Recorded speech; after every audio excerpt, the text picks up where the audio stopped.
Hello, beautiful people. Hey, Hello. Max, how you doing, brother? Good, good.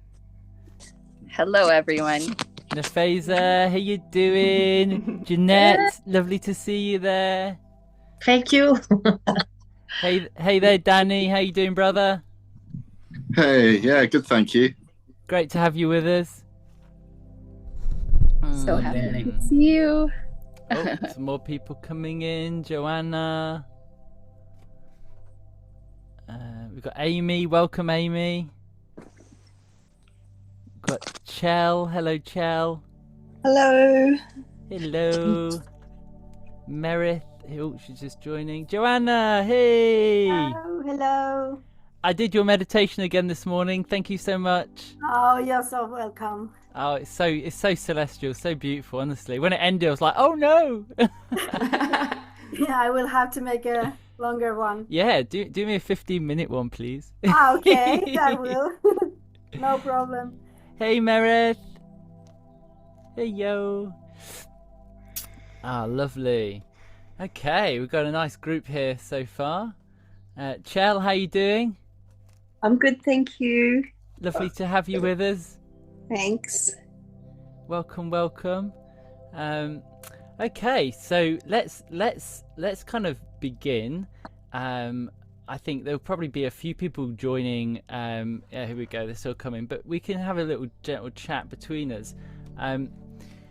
This experience is really about cleaning the lens. So, is there anyone here that would just like to maybe say anything, or maybe say anything about what called them to this today, whilst we just wait for some more people to arrive? I mean, I've been suffering from depression all my life, so I'm just hoping that this might help me with that a little bit anyway. Yeah, that's it. You know, it's interesting how sometimes what always the only thing we can ever do is change our perspective. You know, that is life, isn't it? You know, what is the real power which we have in any moment is how we perceive it. So obviously it's very easy, especially with kind of these patterns that are so deeply ingrained in our sense of self, you know, which we've inherited from our family, our whoever our caregivers were, which is a natural process. There's nothing wrong with that, obviously, and yet it's not real. You see, that's the thing. It's not real. These ways of doing things are just their perspective that they have, you know, gifted to us or given to us, and then we've lived through that. But there comes a point where when we look at these things clearly, we can see that we actually have a choice. We don't have to react in the same way that we've always reacted. We don't have to, you know, see and perceive a situation. Maybe it's a broad thing like finances, relationships. We don't have to see it through the eyes of our parents. If our parents were poor and impoverished, then sometimes it can be very difficult for us to see past that in our own life, because we never saw or felt what it felt like to feel safe, you know, around money, around love, around opportunities, around career. You know, many of us project our parental experience onto our work experience. I know I did that.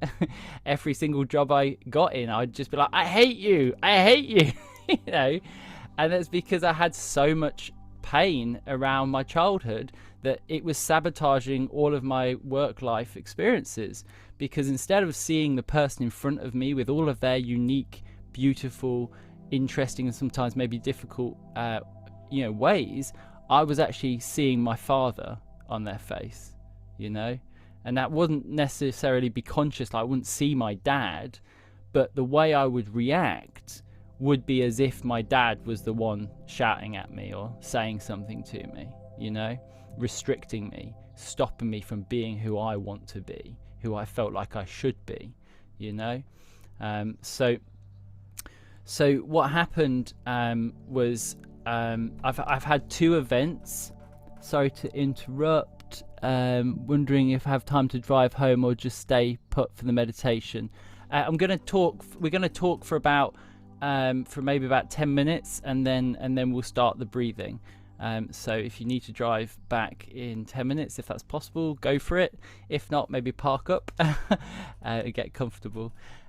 So yeah, I had two experiences that I thought would be valuable in sharing with you, just to ground this experience, because I think, you know, there's a lot of people that say lots of things on the internet, and it can be hard to kind of grasp, you know, is this something that is actually going to be valid? Is this something that can actually have a like a perceivable shift in my life, you know? And these two experiences for me showed me where I needed to put that energy. So the first experience, this was, welcome everybody who's just arrived. The first experience that really grounds this for me and showed me the reality of this dream that we're in. Okay, so the reality was shown to me doing a Salvia divinorum trip. So Salvia divinorum is a plant medicine from the Mazatec tradition. It's something that actually, even till recently, was sold as a legal high. Yet it is the strongest psychedelic known to humankind. So it's called Diviner's Sage, and my experiences, broadly speaking, range from complete and utter ego death to a point where Matthew did not exist. I had no recollection of who he even was, all the way to traveling into parallel dimensions. It is a seriously profound psychedelic plant medicine, and it even has what's called reverse tolerance. So you need less and less each time you take it to go even further and further. So it's a very, very interesting thing to deal with. So I had no idea about any of this when I first did it. I just thought it was a cannabis replacement. Couldn't get any cannabis, so I thought, hey, pop this in my bong and see what happens. And I as I blew the smoke out, all recollection of Matt and being a human completely just dissolved, and I found myself with what felt like the world, my world in this kind of alternate reality, was being created through the gaps in my fingers, and it was literally coming out of triangles like that. And the whole of it was like a polygon world. So, you know, if you see lots of people's logos, they're kind of like in just a few colors. They're called vectors. That's what the whole of reality looked like for me. But I was this gargoyle, and I'd lived as this gargoyle as my whole life. And that was it. I was a gargoyle, and I was doing gargoyle-y things, whatever that means, you know. And I was kind of sitting on top of this high perch, looking down, and there was some people marching underneath me, and that was my world. And then there was these bubbles that came up, and these bubbles, they started to show me this guy's life, and all of this guy called Matt, all of these people in his life were telling him that they're not real, and that it's all a performance. It's like a theatre performance, and we're all playing roles. And this is what they're telling this guy Matt. And I'm sitting there going, God, I really feel sorry for this guy Matt. His whole world's falling apart. You know, his mum and dad aren't real. His best friend's not real. His girlfriend's not real. Fuck it, hell. And then the more I looked at it, and the more I thought about it, I was like, fuck. Hang on. Is that me? Am I Matt? Oh, wow. And my mum isn't real. Oh my God. And then I came back, and it took me years to truly understand the message of what it was saying to me. I see Max has got a hand up, so I'll go to Max. What would you like to say, brother? Oh, just a couple things. So it was interesting what you just mentioned, being a gargoyle. You don't think that I guess it'd be a possibility that might be a past life? it's so hard to tell. It could be a past life, and what is a past life? Is there any such thing as the past? No, time doesn't exist. Yeah. So I'd say it's a parallel life. It's like maybe a fractal of my soul expressing itself through a slightly different lens. Yeah. So that what you were talking about is, you think that's stronger than like Bufo? Yeah, absolutely. Really? What's it called again? So Salvia divinorum. Salvia divinorum. Salvia divinorum. If you put Salvia in, you'll find out about it. People in the Mazatec, they actually chew it, and it gives a very slow and deep journey that can last a few hours. But most people in the West, they tend to smoke it. The Mazatecs don't really like this idea. They consider it a little bit disrespectful to the spirit, but it is. That's how I first did it, and it's definitely a way in. However, what we gain with intensity, we lose in duration, and that means that we can be projected into a space extremely fast. So, like, you will not remember you did it. Basically, you don't know who you are until you've come back from it, and I was listening to a report about someone else's experience, which completely aligned with the experiences I've had. He actually spent 8 years he went in as a Mormon downstairs in a basement with a friend, and then when he smoked it, he found himself coming up as if he just drowned in like a jet ski accident, and his friends are pulling him out of the water, but they weren't his friends. He'd never known them. He spent 8 years living as that man. He told everyone he knew that he was a Mormon. He knew about all of the Mormon things that no one else would know, special handshakes and things and all sorts of stuff. But in this new life that he was living, this parallel life, he was a Catholic. He'd gone to the school, and he said, look, all of the teachers were there going, we've taught you our whole life. Why don't you remember us? He's like, because I'm not from here. After 4 years, he finally gave up and thought, can you write what it's called here? Yeah, Salvia divinorum. There we go. After 4 years, he finally gave up, because he was like, he'd already gone to a psych ward, he's seen doctors and things, and he was just like, there's no hope, so I just need to enjoy my life here now. But he had a wife and children, so he was quite eager. He'd been with his wife for 20 years. But in year 8, he's running from his place of work, because he's working, he lived every moment of this other life. He's running over to his friends to go and see them. They're like, hey, come jump in the car, we're going to go get some burgers or whatever. And as he runs, he wakes up and finds himself on the floor having a seizure in his basement. And when he asked his trip sitter, the person who did it with him, how long this whole process had lasted, it was 45 seconds.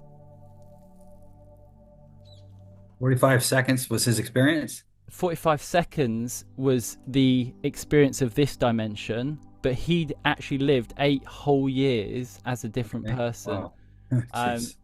So there's extreme value in it, in terms of if you want to essentially live multiple lives within this life, life between lives, all that type of stuff. But it's a powerful journey.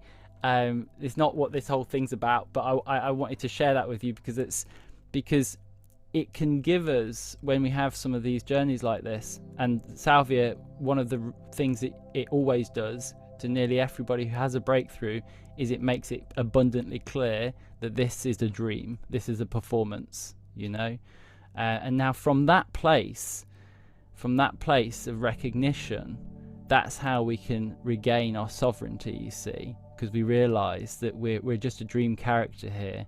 Our mum and dad, they're playing roles for us. Every person in our life's playing a role for us. So the next story I'd like to just say before we begin is when I went to Vipassana. So if you don't know what Vipassana is, it's basically about 9 hours a day for 10 days in pretty much darkness. You're meditating, from 4 a.m. until 9 o'clock in the night. And what would happen is, obviously, because you're meditating in the darkness in the daytime, you're having to trick yourself to stay awake, because every single part of you just wants to fall asleep all the time. But once you get over the sleepiness, obviously when you then go to try and go to sleep at night, again in the darkness, in silence, doing exactly the same thing you're doing all day, just sitting there, it is very difficult. So I created these processes to occupy my mind, because I'd just sit there for hours, obviously, with nothing to do. And the process I did was focusing on all of the people in my life who I had any difficulties with, and anyone who I just loved, but also specifically the people I had difficulties with, like my parents, and other people in my life, like my step-granddad and things like that. And what I would do is I'd focus this golden halo around their head, and I would project the halo light, see it shining around the back of their head, and then see them receiving that goldenness by looking at their eyes and just seeing them smile back at me, and just feeling the beauty of that. And when I came out of Vipassana, 90% of my relationships were completely transformed. And how strong this is, Gordon, my step-granddad, he was a really horrible person to my mum. He treated her like a slave, basically. So you can imagine, he came from eight. He was a child, and his brothers and sisters, he was one of 8. So he got no love. He didn't know how to love. He was dragged up, not brought up. And I just had a lot of pain around him and what he'd done to my mum my whole life. But by projecting this and seeing this, when I came out, he'd actually ended up having a heart operation. He had 5 heart operations, and we always joked, but by the time the 5th one came around, he'd actually learnt how to use his heart. And that was directly after Vipassana and the experience that I had. So that's what we're bringing to this tonight, everybody. It's that level of clarity. Really, it's not about, like, the ego might jump in and be like, oh, but this isn't, I don't have to forgive them. You don't have to forgive them. But we're forgiving the situation to free ourselves. Yeah. So we know that's what we're doing here. So I'm not under any illusions that people aren't fucking bastards, because they are, and I'm sure there's probably some people here who've gone through some fucking shit, but the whole point of this is to let that shit go, so you can actually feel the fucking beautifulness that resides inside of you, that light can permeate through you freely without getting blocked and shut off. And that's what we're going to deal with tonight. So this whole thing would not have happened without Irje Sirgi, our amazing co-host this evening. So I'd like to just bring her in to do a little introduction. Hello guys. I'm really happy that we all are here together and can experience this, what I and Matthew will do. And I'm deeply grateful to be able to create something so powerful and healing with such a lovely, caring, warm-hearted, always fun and wise soul as Matthew. And I believe something memorable will come from this tonight. I'm so happy that you guys are here. And I think now is coming to breathe.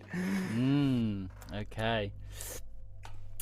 So let me just make sure this is all good. I'm just gonna set that to there. Oh, Matthew, I will Yes. ask, are you recording? Yes. Yes, really So we're good. recording, yeah. Yeah. Okay. So what we're going to do, I'm going to explain the breaths before we get into the process, and then that way when I'm guiding it, we can just go through it, and I'll give you guidance for each of the breaths anyway, but I'll just explain them in more detail here so everyone knows exactly what we're doing. So the first breath that we're going to do in a minute is just going to be sighing and clenching. So this is just going to be a way just to start to down regulate and release anything that we've been carrying through our day to day. Okay, and that's just going to be breathing in all the way through the nose into the bottom of the belly and into the chest for any extension there, and then just letting it go like ah. And the reason we're going to make that audible sound is because when we're doing that, that is the sound that we naturally make when we're letting go. Okay, so we're going to help the body along by doing that. Then we're going to do what's called the breath of wind, and this is a super simple breath. It is breathing in through the mouth, kind of pursed lips, like almost like through a straw, and going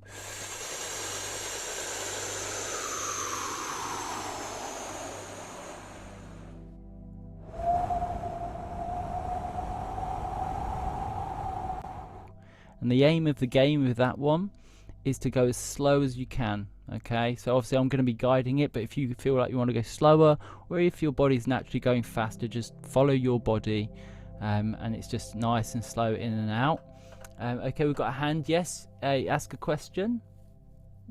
Yes, can everybody take their microphone off so we don't get interrupted by someone sneezing or farting or something? Yeah, thank you. Very clever, very clever. Thank you.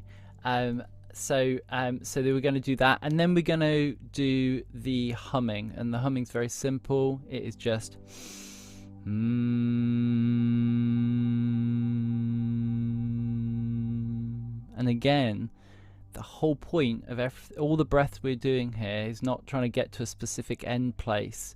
It is just to be in them and to slow everything down. Okay? Does anyone have any questions before we begin? No? Awesome. Okay. So you can lay down or you can sit up, whatever's most comfortable. Just find a comfortable space for yourself. So let's begin. Welcome, beautiful souls. You have entered a sacred space, a space where time softens, where old burdens just fall away. Here you are safe. Here you are seen.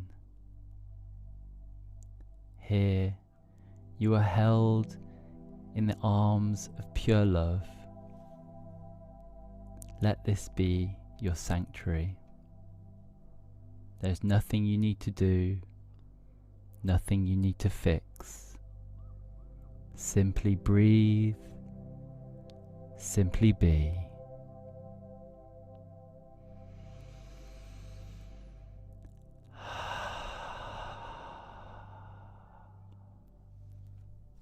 Allow the tenderness of this moment to wrap around you like a warm, loving light.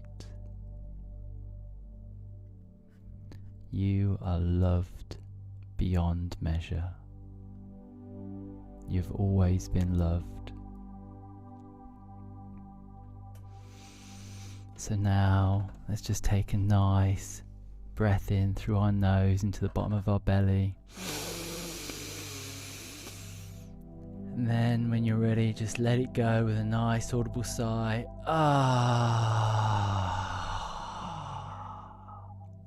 Let's do that again, but on this time, we're just going to clench our body. You can cross your hands over your chest on the in-breath. Give it a clench, find that tension. Give it a squeeze. And then when you're ready, let go.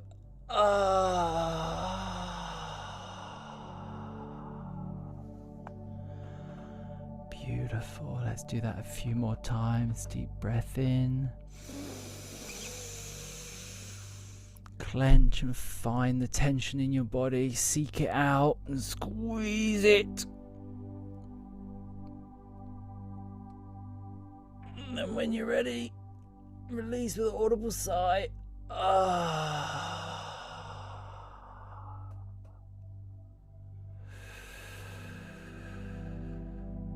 Beautiful. Let's do 3 more of these. Nice deep breath in through your nose. Find the tension. Give it a squeeze.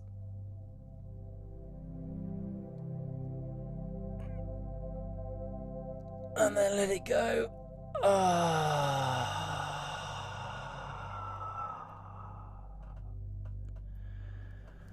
Beautiful. Nice deep breath in. Squeeze and find that tension. And release.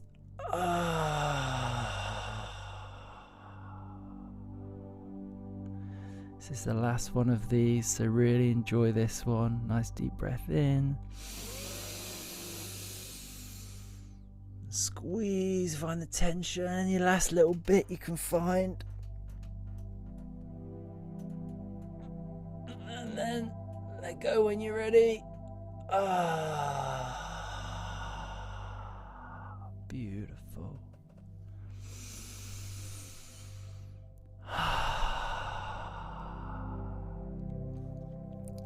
Now we're going to do the breath of wind.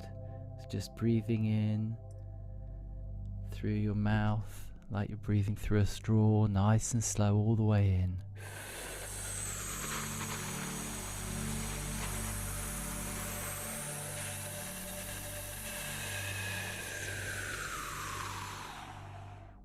Hold it for a second at the top,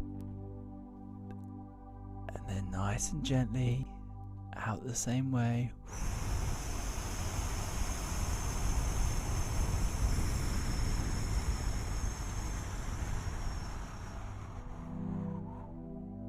Breathing in through your mouth.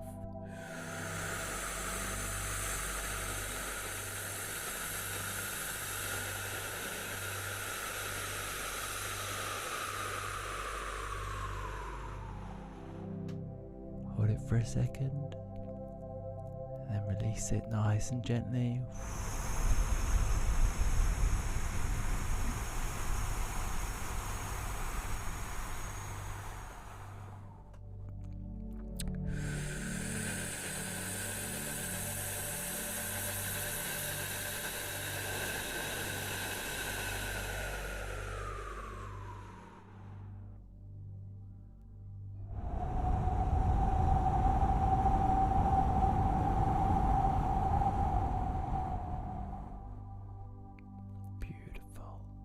Keep it going.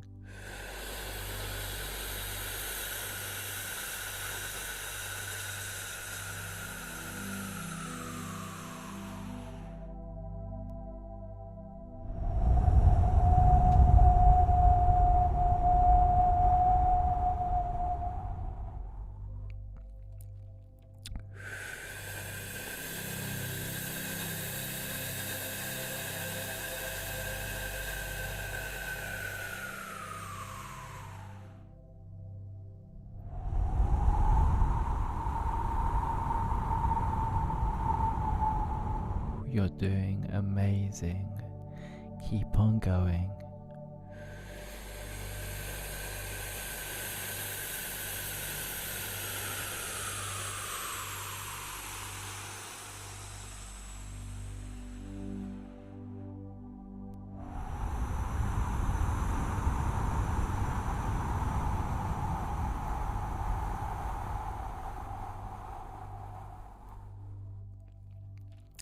Nice and slow, just following your body.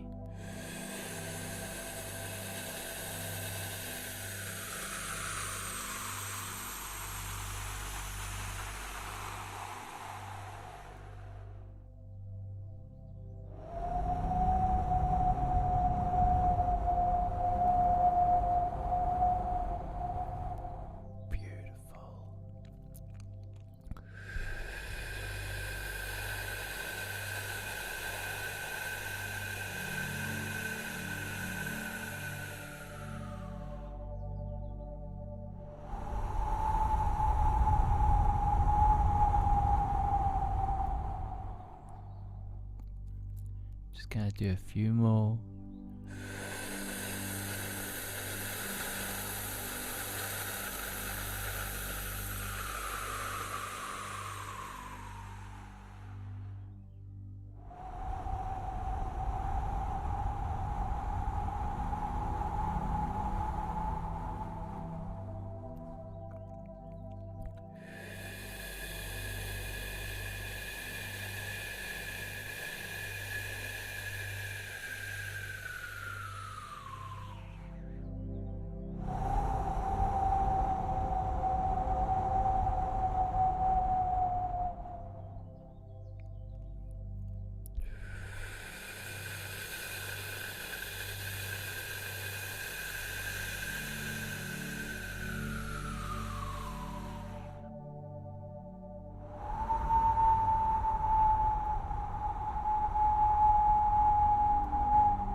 30 seconds left. Not really enjoy these ones.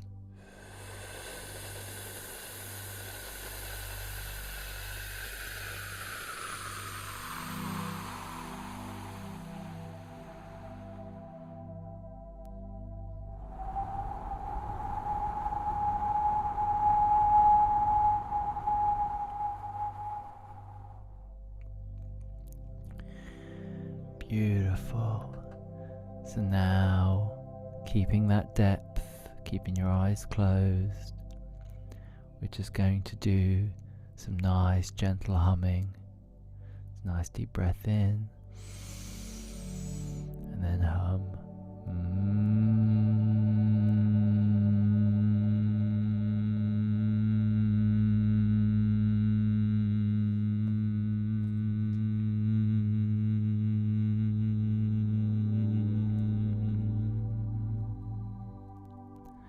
Really focus on the end of the hum.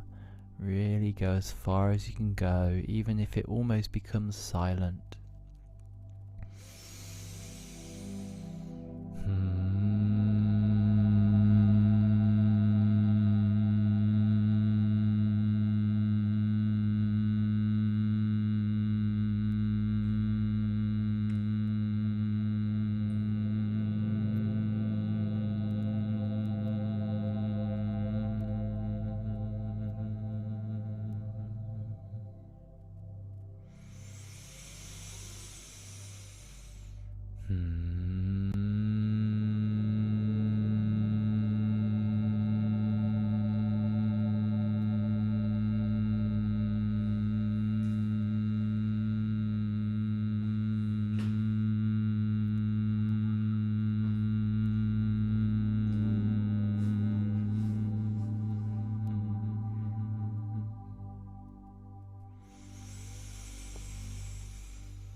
You're doing amazing.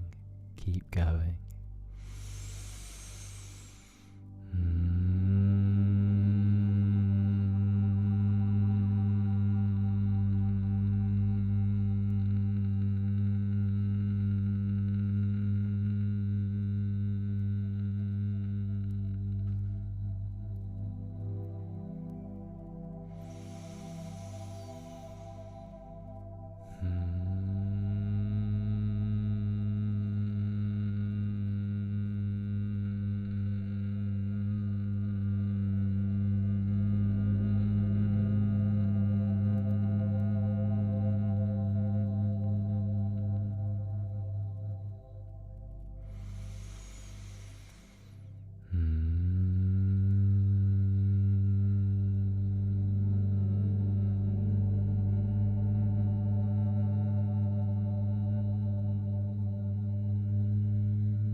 Left.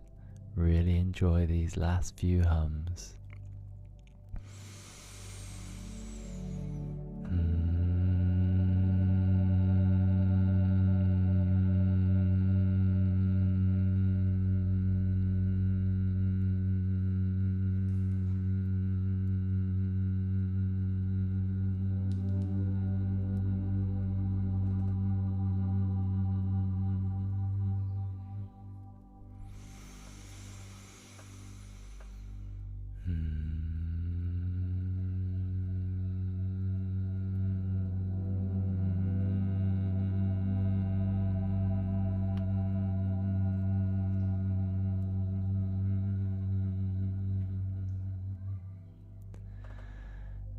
you can continue to hum or use any of the breaths that we've just shared or anything else that you used to help you go deep. Now we're going to start the drumming and just allow the drum to guide you and just deepen the experience.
Imagine that with each breath you are filled with light and love, and with each exhale, tension and heaviness are released from your body.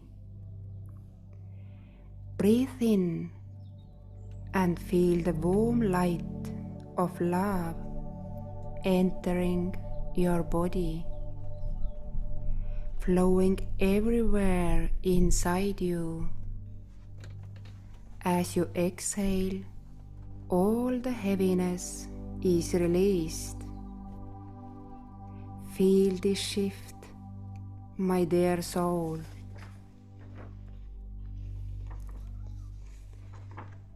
Today, you have the chance to journey deep within yourself to a place where your past is hidden, and there is something important waiting for you. You are ready. Imagine standing on a beautiful path in an ancient forest. Trees from the beginning of time. You can taste the freshness in the air. You can hear the distant waterfall. This path leads you back in time, back to your childhood. You begin walking gently, deeper and deeper into the forest. With each step, you move deeper and deeper and deeper. You see a magical, old-fashioned door ahead. You see the color and structure of the door. This is the door to your childhood memories. Reach out and touch it. What do you feel? What kind of door is this? Sense its energy.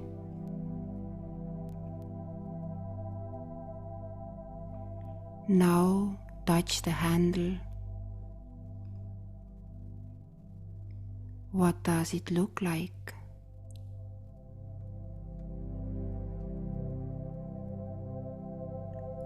And when you are ready, open the door and step inside.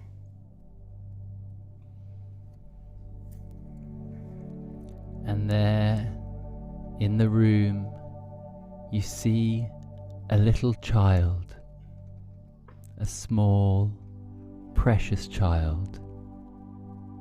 It's you, little you. They've been waiting for you. As you arrive, they look you straight in your eyes. This is you, your past self. Look at this little child. Feel them. Feel their heart. See through their little eyes. Feel the emotions that are inside them. You are this little child. How do you feel? Are their eyes filled with joy, sadness, or longing? Step carefully toward them. If it feels right, you can crouch down to their level and gaze at them gently and feel how important they are. Ask them softly, "Dear one, what do you need right now?"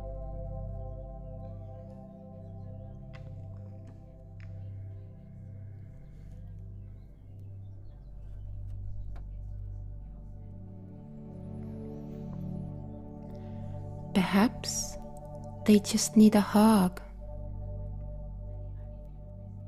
Perhaps they need to hear how special and important they are. Maybe they need to hear, "I'm here and I will never leave you. I love you so much, my little sweetheart. You are the most important being in my world. I love and protect you forever." If you feel they are ready, you can hold them in your arms and comfort them. You can let out all your feelings, my dear. I'm always here for you.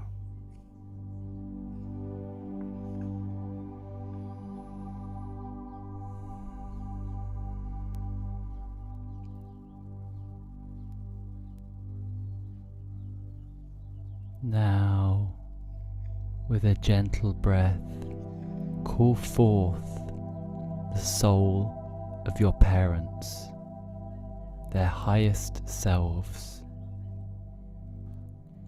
See them standing before you, beyond their stories, beyond their wounds.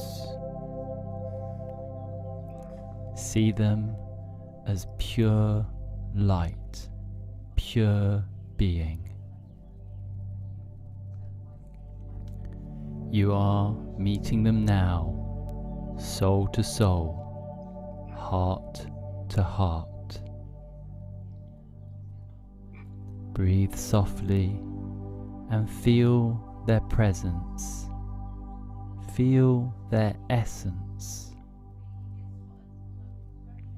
They have something important to share with you.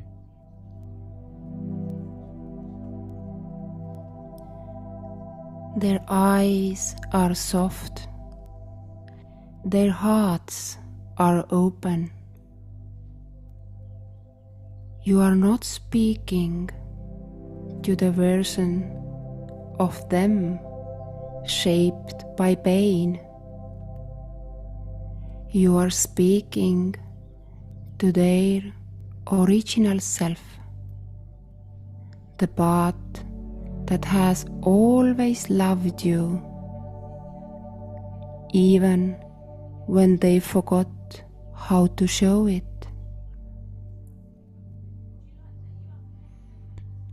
Dear one, we have always loved you, even when we didn't know how to show it. We were lost, carrying our own pain. We never meant to hurt you, but we didn't always know better. This body and this face are just a mask for this life. We are so sorry for any pain we caused you, for all the times we weren't there for you. Please, please forgive us if we were harsh, if we didn't listen enough, if we didn't encourage you as much you as deserved. If he didn't hug and kiss you enough, or say I love you enough. We never wanted to cause you pain. You are so special and precious to us. I am so sorry, dear one. My fears and wounds sometimes veiled the love I carried for you. But know this, the thread that binds us has never broken. Across lifetimes, across stars, our hearts have always been entwined. Our love for you is infinite, beyond time, beyond space, beyond these physical forms. The theatre of life called us to play our parts, but beneath every role, only love remains.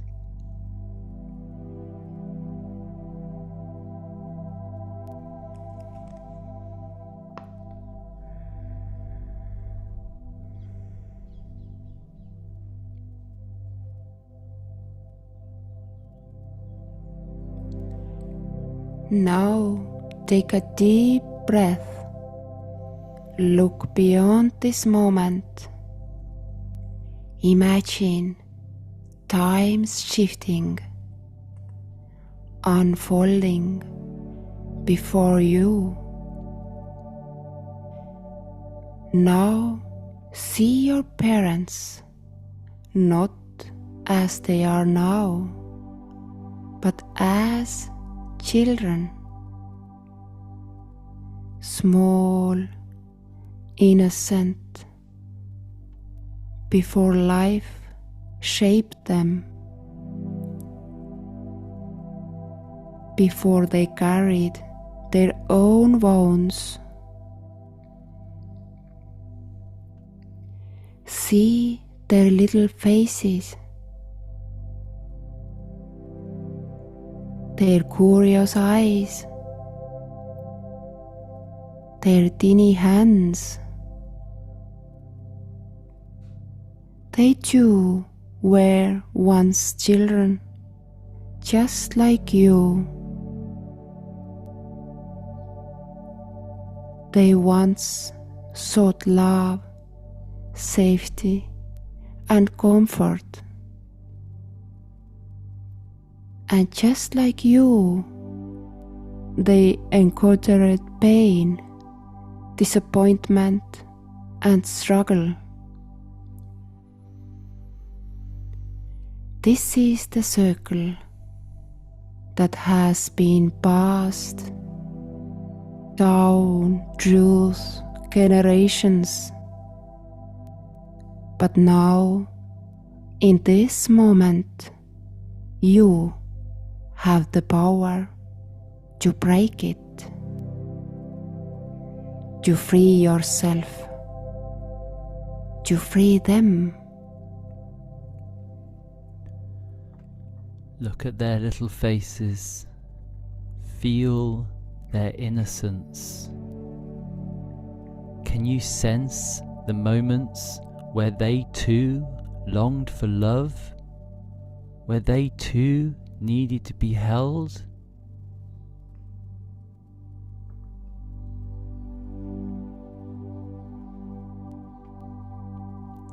With your heart open, whisper to them, I see you. I see your struggles. I see the pain you carried. And I choose to carry only the love forward, setting us all free to live, to love, and to heal.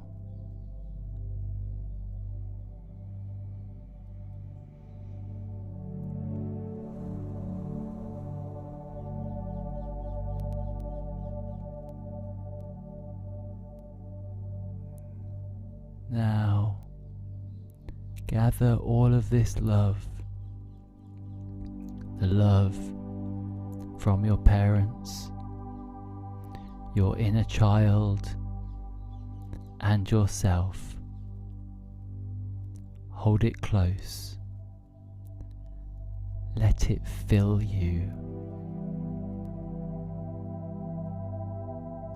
Feel the golden warmth, shimmering energy gently starting to move outwards from your heart center, expanding greater and greater.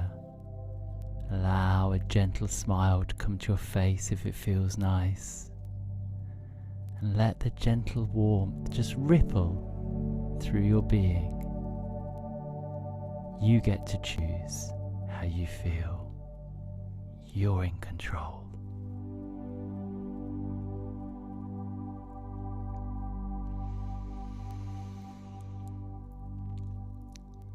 Step by step, start to walk back along the path, bringing the warmth, the lightness, and your sovereignty with you.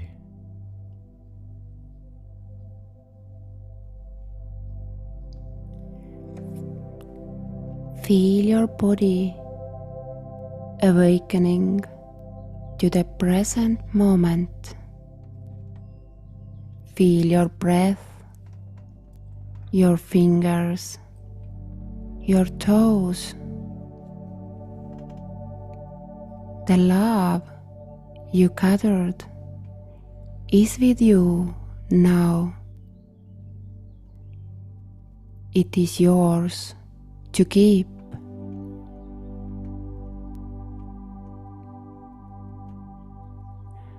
When you are ready, open your beautiful eyes. Take a deep breath and smile, because now you are free.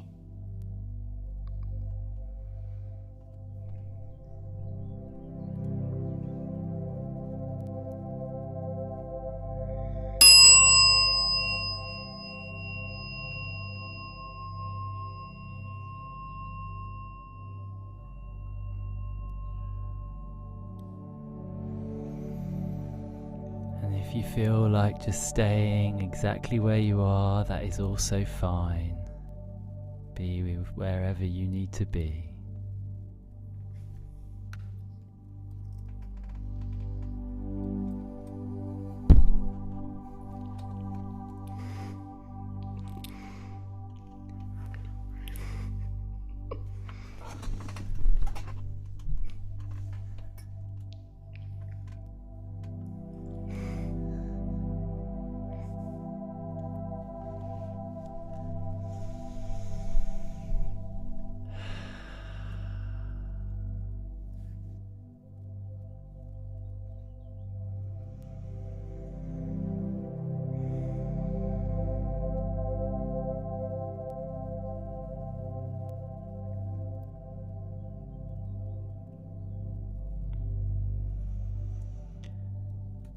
If it feels nice to you, you might want to do a nice gentle hum just to enjoy that little energy there.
If anyone would like to share anything, they're completely welcome to come and do so.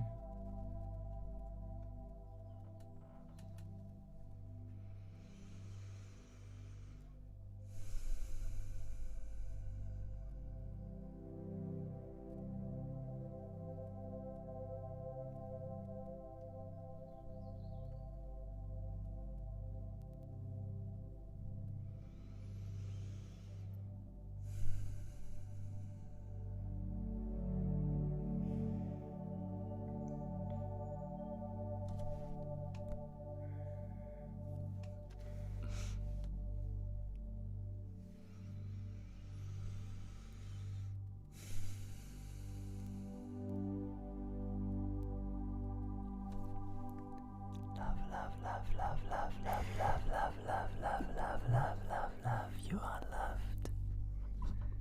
You are made of love. There is nothing but love. You are that thing which contains all things. Pure spaciousness. You are the light before it is defined. You are the space between your thoughts. You are the moment where the ocean wave crashes back into the beautiful wholeness of the ocean.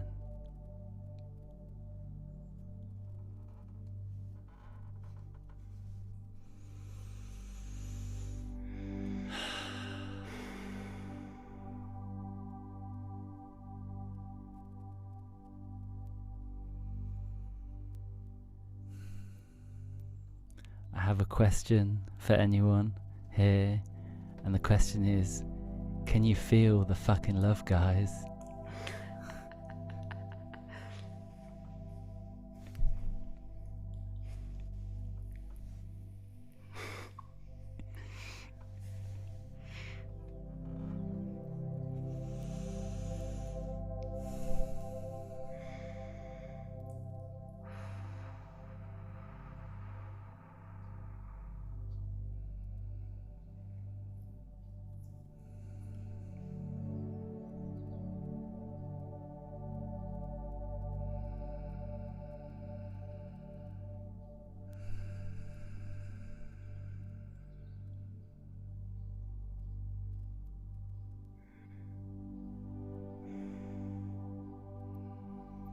How's that for you, Natalie?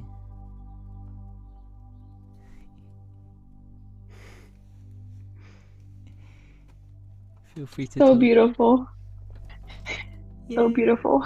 Thank you so much. I'm crying because I'm so happy. I kept seeing my father when he was 8 years old. When my father was 8 years old, his father died in the Vietnam War, and I know my dad has a lot of issues with that, and it really helped, and I hope it helped my dad too. It will. It will. Honestly, it's magic. It is magic, this stuff, guys. Honestly. Well done. Well done, Natalie. Brave soul.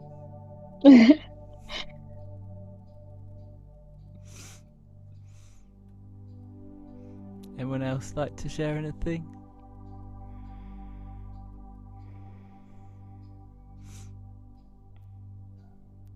Jeanette, how was that for you, lovely?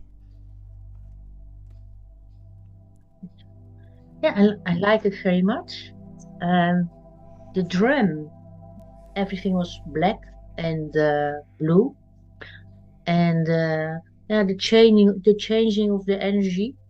I am coming from a family, and they all are very close.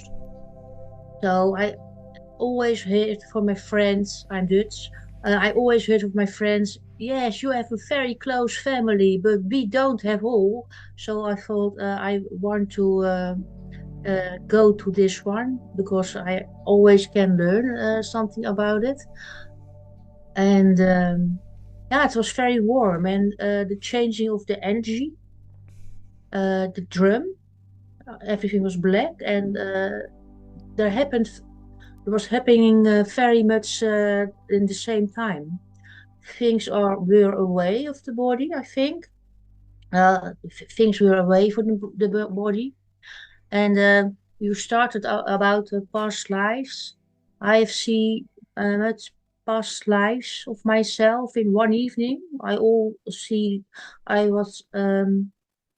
I had different skin, black, white, a different time in war, not in war, different beliefs in Europe, also in Asia, children, not children.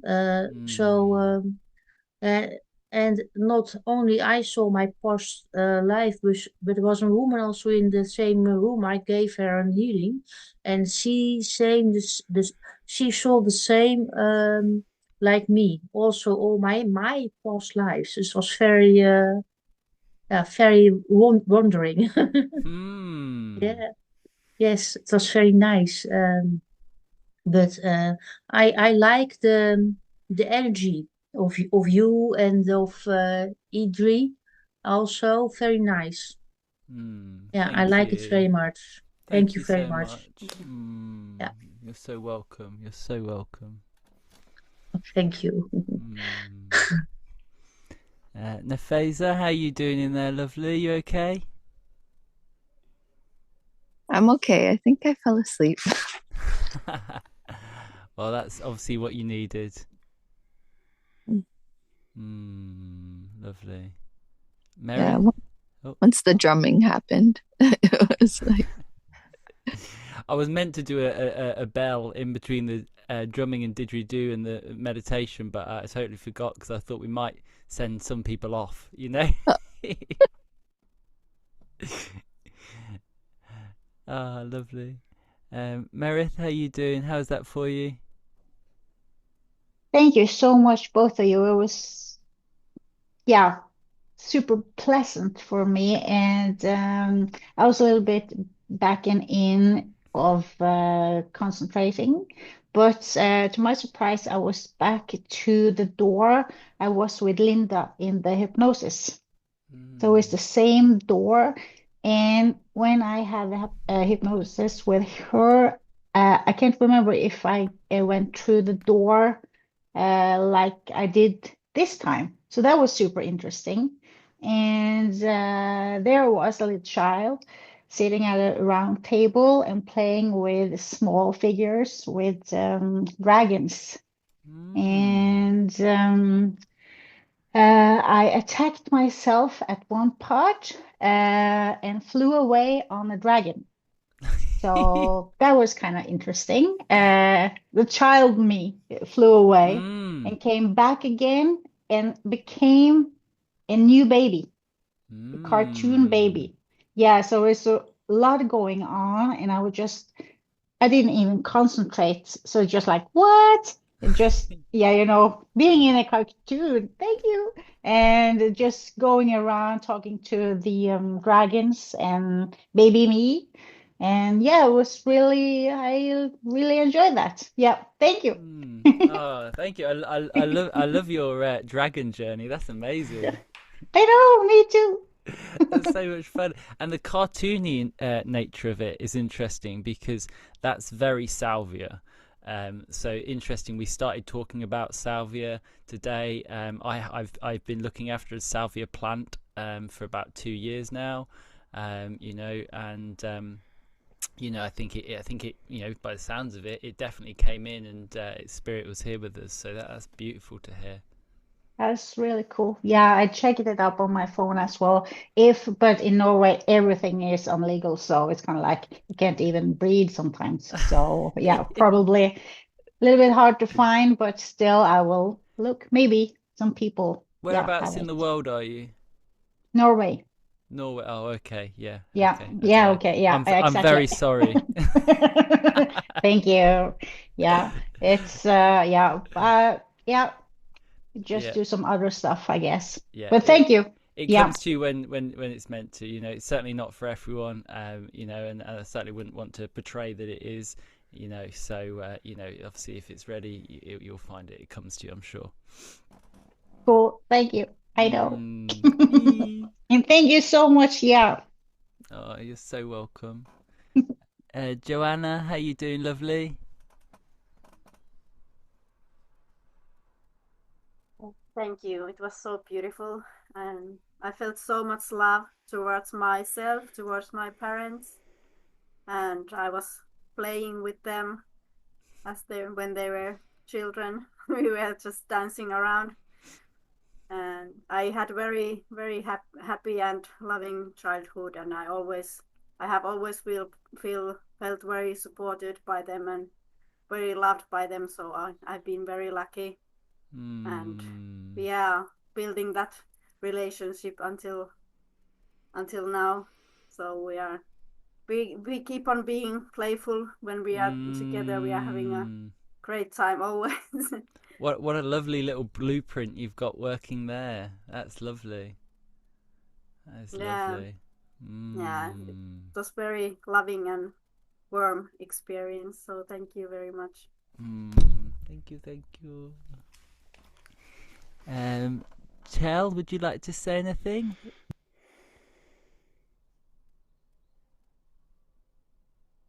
You don't. Yeah, if you feel aligned.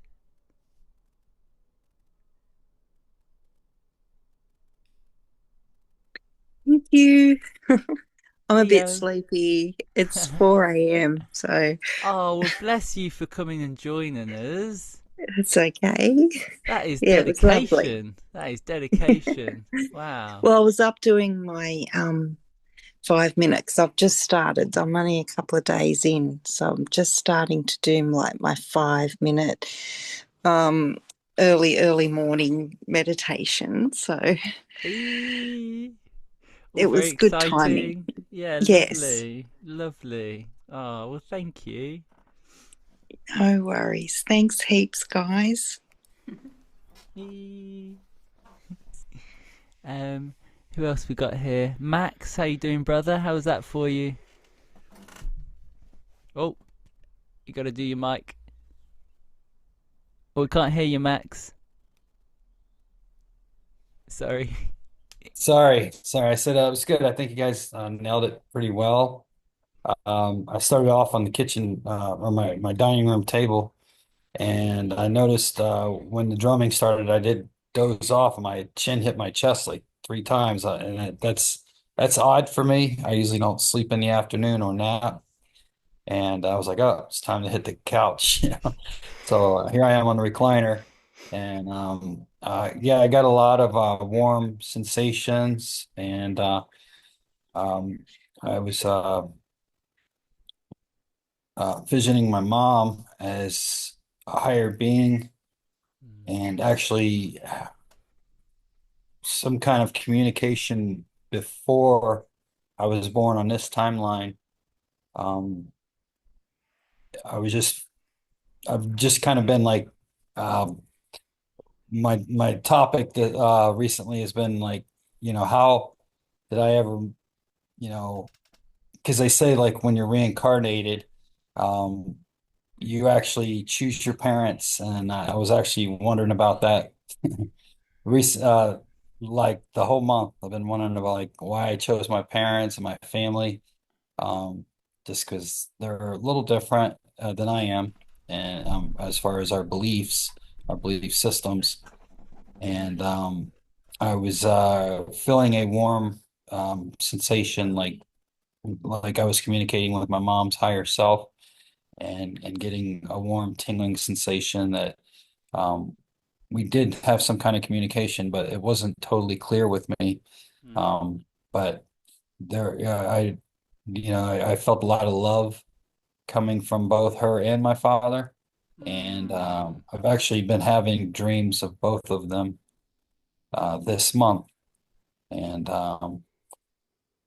I was a little upset because I asked my father what he thought about UFOs and in the dream, and he just closed his eyes, and I felt deep that he was faking like he was sleeping, and I was like, he's faking like he was sleeping, but I wasn't going to bother him. And then I went and there was a voice. I don't know where the voice was coming from. It could have been a TV set. It sounded like a TV set in the background or like a news broadcast, but they said something about UFOs outside and they're hiding behind the storm clouds. So I looked out the window of my old bedroom. I was in the old house that I grew up with my father. My father and mother were separated at this time, so I looked in the sky and the clouds were dark. I didn't see any UFOs. And then I woke up shortly after. But before that, I had a conversation with my father and I asked him what he had thought, about UFOs. And when he was around, we used to conversate about that all the time. And he didn't conversate it with me at all. He just dozed off and like he was pretending like he was sleeping. So I was a little disappointed when I woke up about that. Interesting. Yeah. Interesting. And was this a dream you had recently, or was this a dream you had Yeah, this was actually last week. Mm.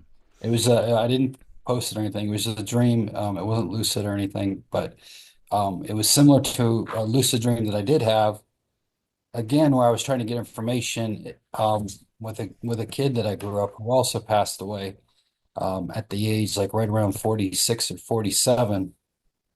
And I asked him because all of a sudden we were talking and I realized I was in a dream and I asked him, I was like, you passed away. And I asked him how's it the afterlife? I was like, have you seen any angels? And he disappears, just disappears. And then I continued in the lucid dream and I actually went somewhere else in the lucid dream. But it's just this consistent thing that keeps happening to me. Like when I try to get information, the characters in my dream are either falling asleep on me or disappearing. Interesting. Yeah. Mm. Yeah. Well, maybe. It's questions are an interesting thing in and of themselves, because a question is a specific vibration, and that vibration is different to the answer. So, I'm sorry. Say that again. So questions are an interesting thing in kind of reality and reality creation and vibration, because a question has a very different vibration to its answer. So an answer, for example, would be like, maybe the answer you're looking for is yes, aliens are real, and there's a ship over here, and this and this. But the question, so let's say, if we had to make that very, very basic, it's not as basic as this, it's more like an algorithm, but, if we made it very basic, we could say that we're asking that question from like a lower place, because we're uncertain, unsure, looking for validation or clarification. Whereas the answer, which is actually just a potential that exists in infinite amount, there's infinite potential in the universe. There is literally no limit to anything. Our imagination, yeah. if we can imagine it, we've actually made it. Sure. But the feeling and the vibration of that potential and the question are actually two totally different places. The feeling and the question are at two different places. Yeah.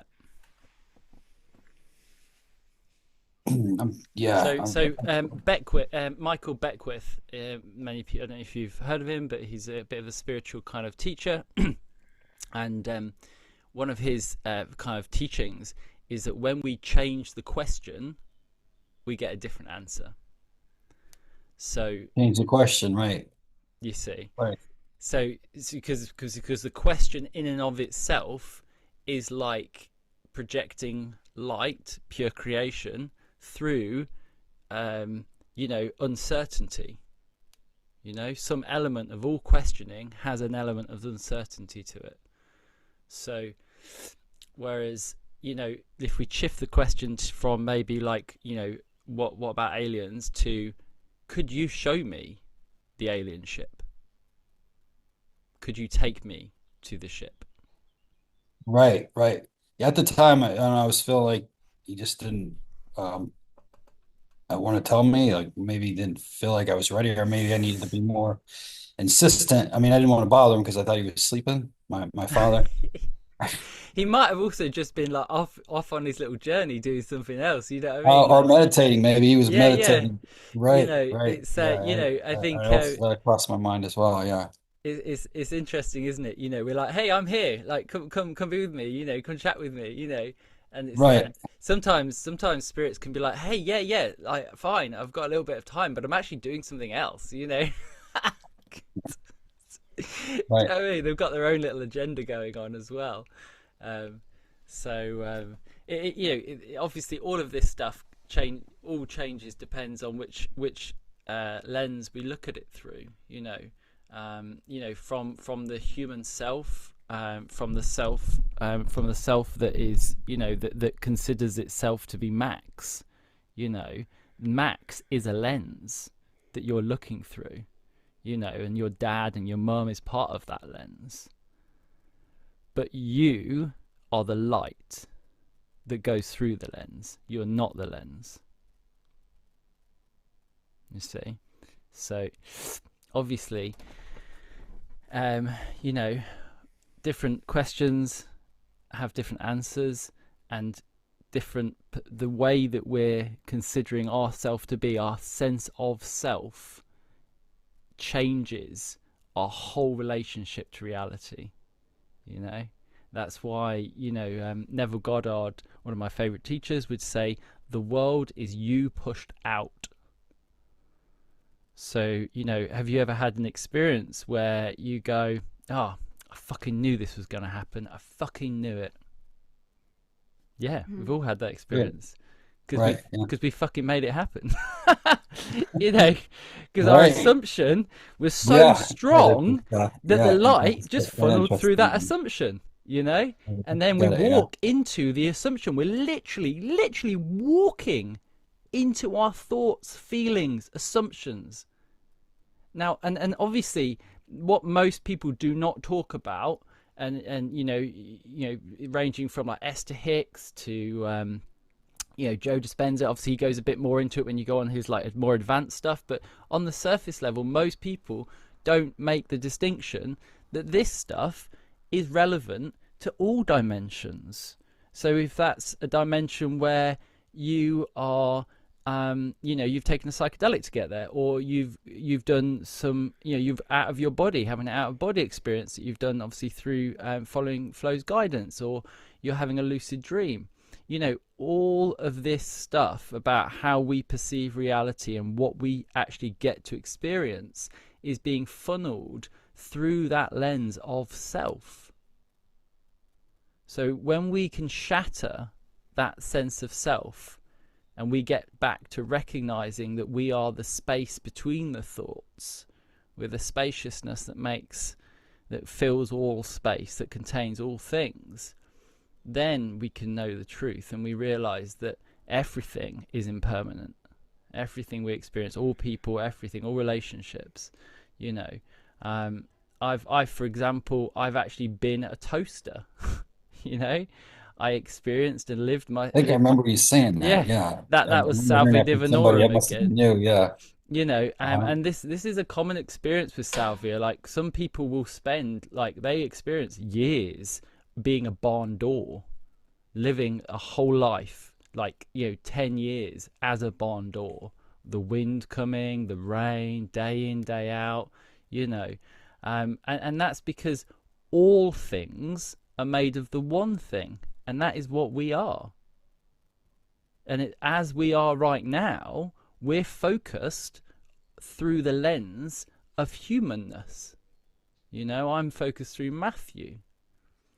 But depending on what I do to my consciousness, I can also focus through the lens of being, I don't know, a woman in a different reality, or I could be a different being that's completely not human at all, like the gargoyle, or you could be a table and experience that. The thing that's limiting us, whether or not we can do these things, as I'm sure you're all very aware of when you're getting out of body, is our mind, is our thoughts. because it's in those subtle moments when you're in that vibrational stage and you can feel something's going to occur, that we either fuck it up by overthinking, defining it, limiting it, or we stay in that surrender and we surrender deeper into it without fear. You know, there's a classic saying, which is that when you meet the void, this, like, almost imagine it like a black vast hole, run and jump into it. And when you jump into it, you will hear the sound of angels.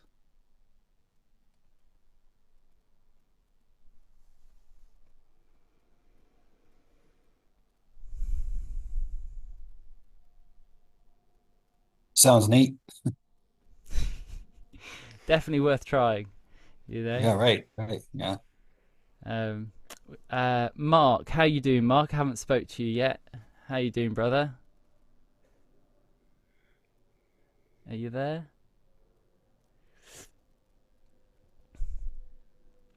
No? Okay. Chris, how you doing, brother? Would you like to say anything? Oh, taking a shower right now. Enjoy the shower, brother. Heidi, how are you doing?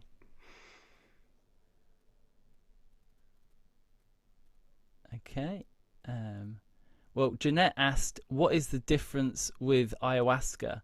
So the difference with ayahuasca, so ayahuasca is DMT. It uses an MOAI, because we have DMT in our body. This is why breathwork is so amazing, and astral projection is so amazing, because we can actually experience this profound natural DMT. DMT is the spirit molecule. This is what floods our body. You know, it's just so amazing that not only can we can actually generate it inside ourselves, we can also smoke it and we can also drink it. If you're drinking it, you tend to have to suppress the body's natural way of dissolving it, because obviously if it didn't dissolve it, we would literally be like in spirit world. That's what this would be like. We would be disembodied, you know.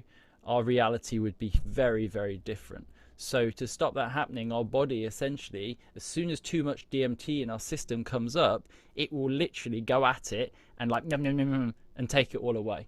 So we don't just, you know, basically exit our body all the time. Oh,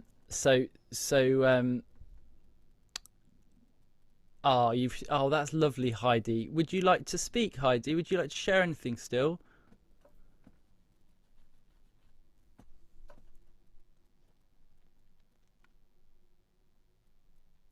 If you would just unmic yourself and say hello. So with ayahuasca, it tends to last longer, and the experience generally is oh, bless you, Heidi.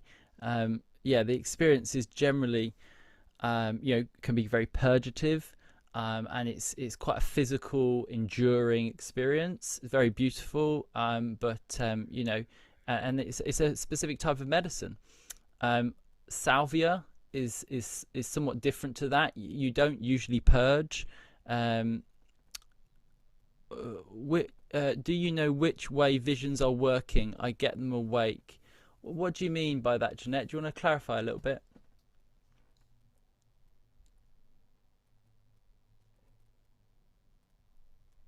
Well, like a movie. So I do something else. I'm working, or I'm walking, or I'm at home, and sometimes I have an idea, but sometimes not. And then there is coming a cloud in the sky, a few meters before me, and I see an accident, or like the MH17, the plane. So what I see is I heard a plane. I opened the door of the kitchen. I see in a walk in a cloud. I see a plane. I see it is not real, of course. I see a racket. I see the numbers on the racket. I see the racket going into the plane. I heard MH17. I see people of the sky falling, and then I'm on the ground, and my on my arms I get how do you call it? Bubbles? Yeah, yeah, like Yeah, goosepimples. yeah, it was and it's very cold, and I heard the thoughts of the people on the ground. They were thinking it's not a loading plane, but a passenger plane. And but I'm on my work and I walk along my bus, and then I see also walk. I see an accident.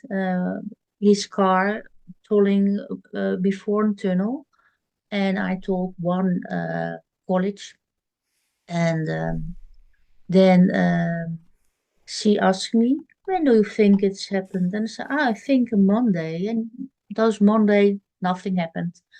But the Monday, after the Monday, I was very early on my work, on my walk. And the phone is ringing, so I take up. It's just my boss. He tells me, I'm from front of a tunnel. I have an accident.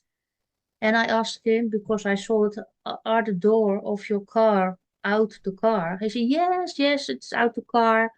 And he was very exciting. And he asked me if I to go to cross over the way. I say, no, don't go across the way.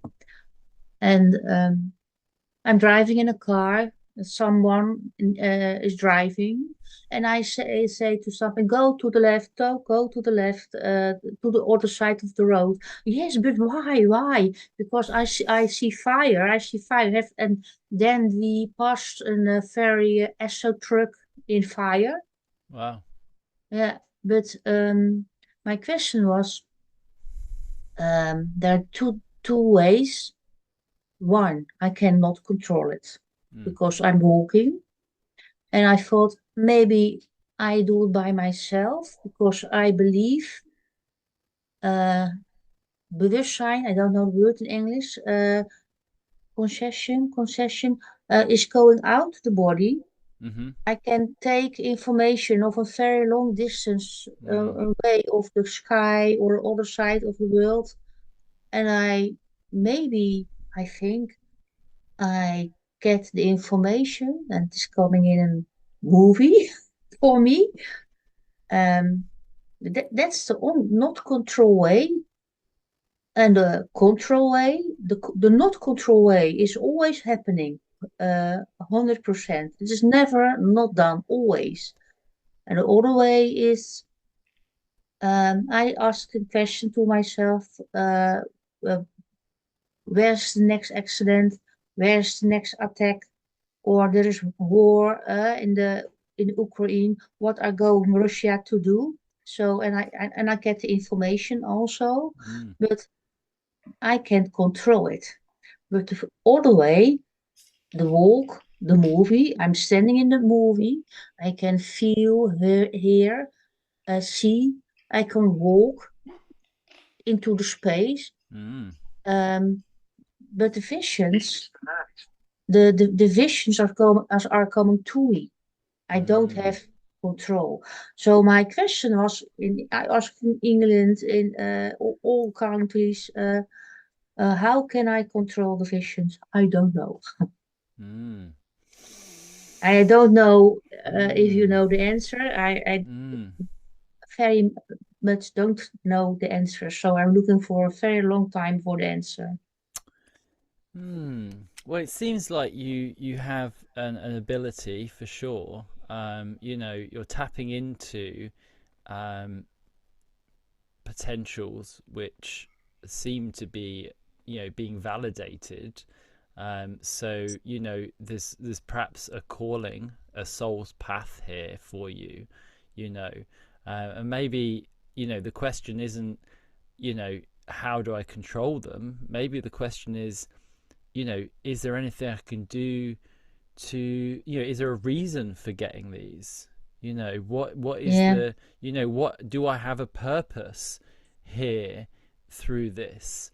Because you know, we all have different skills. We all have different soul kind of paths and contracts. The reason why we've incarnated here.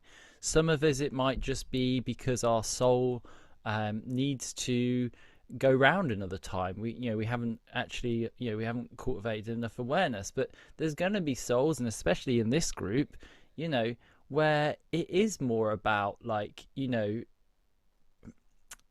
the betterment of humanity, or, you know, a deeper understanding of reality as a whole. You know, my journey was very much about psychedelics, at least at the start, and that was something which showed me a lot of the truths that I now know without a shadow of a doubt. But if someone had told me that, you know, I had to go through it. I had to live through being a gargoyle, being a toaster, you know, going through these crazy experiences. So now part of my role is, if someone's sitting there in front of me and they're completely stressed about their life, I can say, hey, it's okay, it really isn't fucking real, you know, like, we're here to expand, you know. And it seems like you've got this amazing gift where you've expanded very far. I've also had similar experiences where one night we did some LSD. I'm just sitting in London, you know, in my attic, and it feels peaceful, like if you were to look around, but actually psychically it was fucking so loud. It was so loud. I experienced a whole family of Polish people having an argument and being really mean to each other. I had this other experience where I was inside a Muslim man's head, and he was basically, you know, telling me all the reasons why, you know, the West has essentially, like, bastardized the image of a woman, and how we've turned women into like a sexual object, and that essentially removes their, you know, their, like, you know, how other men perceive them, you know, and, you know, as much as some of those views are valid, I'm not a Muslim, you know, and so you know, we can tap into a lot of stuff, whether we want to, you know, and controlling it. Can we really control anything in this life? You know, when was the last time you thought about having a thought? They just come. We have no control. Control is illusionary. Any sense of control is an illusionary concept, you know, because even if we thought we were the one who was in control, well, who gave us that idea? How did that idea come into our head? Have you ever? Maybe the moment I'm working and then it's coming. I'm not afraid of it. I was very ill a few years ago, very ill, and then I felt I felt others around me, but I didn't see them. I was very afraid. So I can now I can also talk with past ones and with coma patients, but yeah, sometimes police visit me because I tell them there is an attack to that was the President Rutte of the Netherlands. They came to me and they asked, "Oh, when do you think it happened?" I said, "Now, maybe a year, and there is an attack, and they have arrested the man because all the plans were who were the same, I told them, Mm. but I also told them the way they look. They Mm. were look. But when I saw the right-hand picture on the news, I I was very upset because it was really the same. So also with missing persons, I had there was a girl missing, 4 years old in Australia, and I'm in the Netherlands. So I looked and like, oh, that's a girl, and it is missing about in camping a tent. There was the only one, and the police were looking into the water. So I take an email to them, and I said to that I say to them, he's abducted. And I told the car, the way off, and I told about the street and the house full of dogs. Her name was Clay Smith, and it went the greatest abduction case in Australia. They have find her alive, not only of Mia, but the time before looking into the water and early start with the case. Maybe it's in the abduction. It's the time, very important time where children went away, and I can on distance see him and the way of the abduction and the way in the car. And I was driving into the same car. Also, I was in the Mm. Netherlands, and I thought, oh, I can't read the names, but I can drive with him in the and I take him out the house. I saw the woman in the house, take the child. And also, I want really, really, really want to know what his intention were to that girl, Mm. because I had a line, because I was very quick, the first one to made a contact with the Australian police, because if I'm waiting too long, I don't get in. There are too much people Mm. with all their stories to them. And then I went to the mother of the child in the Facebook book, but I was too late. It was closed. And the man who had abducted the child was in her Facebook page Wow. with a picture of all the dolls in his car. Wow. It was so pity, but the Australian police have day and night. You have to read under the name. It was very wondering, but they had their life. Uh, uh, and that's what you can do if you can go in time. Time for me, time is on the same line, but I have to jump off the line. I have to jump to one line to another line, Mm. and I have to believe. I have to believe. I believe I can see everything Mm. all over the world, and of course, I've made mistakes. Of course, that's like everybody Yeah. else. But frustration is because in the site where we are in now, they all told me, "Oh, you can do and you can do this." Yes, but I'm not able to get an out of body experience. What I try, I don't go out of my body. And they all Mm. say, yes, you have, maybe you are very much skills, but I don't know. I didn't think it was very easy, but I don't know why I'm not get out of my body, but it is very, very, very frustration. Very. Well, frustration is obviously one of the key things we want to let go of, Maybe. because Or it can be a bit of a block for us when we get it out of or body. the block is, or maybe the block are the other skills. Maybe Yeah, it's the block.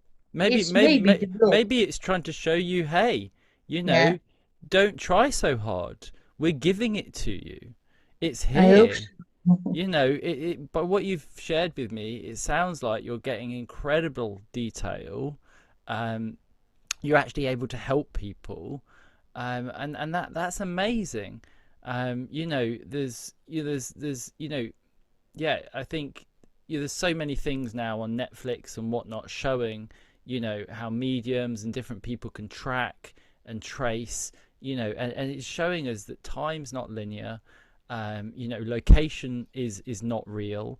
These are just perspectives, very slim perspectives that we're in. I think in the USA, police worked more with mediums. In the Netherlands, it is not allowed of the police to work with something. Not allowed to. Not allowed. Yes, and they went to my house from a missing case of a girl of 16 years old, and because they say, we don't have nothing, so we thought we come to you. They didn't know, but I was talking to a policeman, and I felt the older one. I can feel he was, no, it's not possible. But when I was talking, I was on two places on the same time because I was talking with the policeman, but also I saw the girl, and then I told them, she is there into the water, but I don't want my name in the news because that's not a good idea in the Netherlands, I think.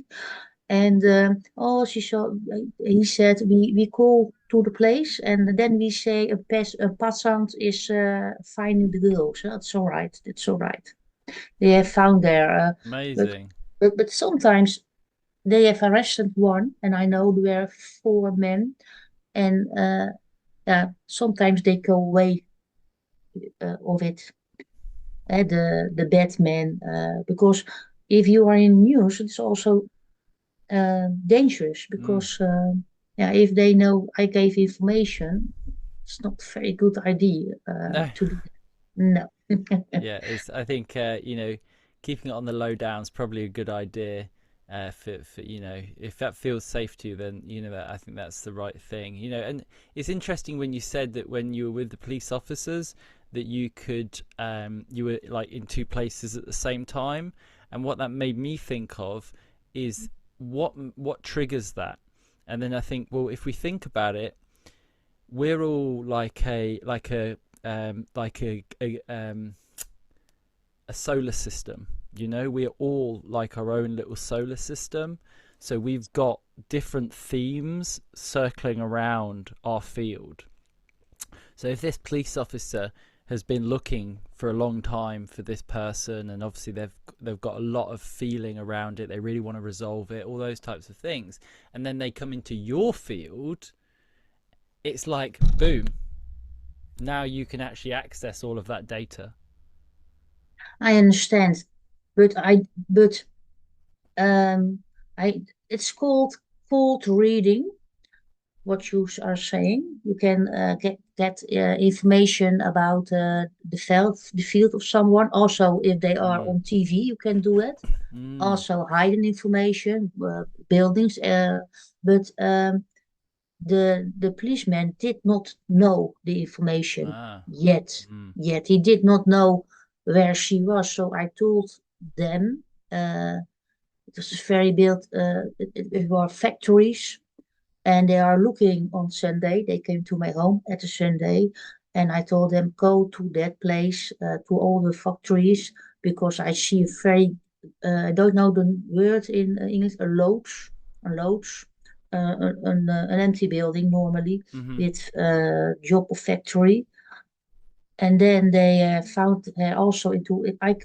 So before they came, I had email contact. So I can see everything what they did to her, everything. I can feel her, but also the abductor. I can feel very bad person, because if they know bad people, that everything what they do is possible to see of different. They don't know it, but every bad man you can see on different. But this is not my job. That's also a little bit frustration, because I have another job. I'm working with children. That's something else. And of course, nobody knows this, because one job working with children, they know I'm different of thinking, and I get bye to me. Yeah, they finish the job. Yeah. It's there's a series on Netflix or somewhere called The Medium, and she goes through a very similar experience, and you know, I don't want to give too much away. It is very you know, it's definitely worth watching, but it's hell. It's hell for her, in all honesty. You know, the path of being someone who can see so much isn't always easy. You know, I think a lot of people especially in the spiritual world, idolize that position, the position that you're already in. But actually, when you really look at people who have to basically deal with having intrusive like dreams where they're showed horrific things, you know, like you said, you could feel the feelings of all of the bad people, you know, that's not easy for anyone to carry. So bless you, and power to you and strength, because you know, it's a full on path. Yeah, so yeah, I've followed for 3 years training, because in the Netherlands you can go to a psychic, someone talking to dead ones, but also see in the future, to jump. You can learn it. There are lessons for it. Only the visions. I've never spoken someone before to change of mind of the visions. And the MR17, I think I had a whole year after the the plane went down. It's very difficult by mind, because I didn't tell only my family it will happen, and they all say, "Oh, they don't believe you." And that's normally a little bit the ID. At the moment, the police know me. So I also the FBI, I think, but and maybe not very much, but it's not. Everyone say, "Oh, it's very good, very nice," but it's all not always. You have also to deal with your own feelings and guilty. Sometimes in the beginning, guilty feelings. Of course, I know it's not my guilt, but maybe if I've spoken before. But I finished that, but because I know I'm not guilty. But I in my mind and emotion, I think it was a half year after the MR17, and that's for me that was for me the reason that I told myself, and now you are going to talk to the police. So I gave the information, and if you don't believe, but I can take it away. And also, if the information, like like the FBI in the Netherlands, I told them of an abduction of the princess of the Netherlands in a year advanced, and after a year came in the news. She went to Spain, very because I always saw what they were doing, what they want to do, the plans, and it was a year later. It came in the news. Wow. It's sometimes you're looking to the television, and you know also Peter de Vries is shoot in the Netherlands, and he was alive on the program. And I told someone in my family, I think he's going to shut down, and he went out of the television, and he was shut down. He's murdered in the Netherlands a few years ago. So yeah, you have to deal with emotion, of course, but sometimes it's pity. I cannot do very much because it's not a job in the Netherlands. How do you mean? To work for police or something like that. It's not a job in the Netherlands. So and it's always, of course, in secret. So I hope everyone is looking, nobody else outside. Wow, well, that's an amazing journey. Wow. I think I'm gonna wrap it all up here, beautiful people. Unless there's anything anyone else would like to say before we go. Oh, power to you, Jeanette. You're an amazing being. Just do what you're doing, and I'm sure it'll all work out beautiful. Thank you very much for your support. Oh, you're welcome. Oh, honestly, it's life is a journey, isn't it? We if it was all easy, we wouldn't want to do it, and we know this is true because if any of you have ever played a game and you give yourself infinite money in the game's rubbish. You play it for a little bit and you're like, yeah, bang, I've got the best guns, I'm the hardest one here and no one can kill me. And it's like, oh, what's the fucking point? You do it for a little bit but it becomes pointless. But that's the beauty of life, is that life will always challenge us. It's always gonna give us that extra little bit of growth where we're like, really, can I really go there? Is that really possible? And then afterwards you look back and you're like, wow, look what I overcame. My God, that's incredible. And that's it. It's that is life. So guys, I've got to go pack a pallet now, and then I'm gonna go get ready to go to Sardinia, because I'm going to Sardinia for 3 months to finish renovating our property. So it's been like jumping into a different dimension coming here chatting with you all. I've been in DIY land for the last 3 weeks, and I've got 3 months of it coming up, so this has been great. So thank you all so much for bringing your beautiful energies. And thank you, Irje. Thank you, Irje. Wouldn't have done it without you, couldn't have done it without you. Hopefully you felt the combining of the masculine and feminine. That was Irje's idea. I thought it was absolutely beautiful. We both were together very, very good, and all these people were so lovely, and everything was so good. And it came out like everything. Yeah, it worked.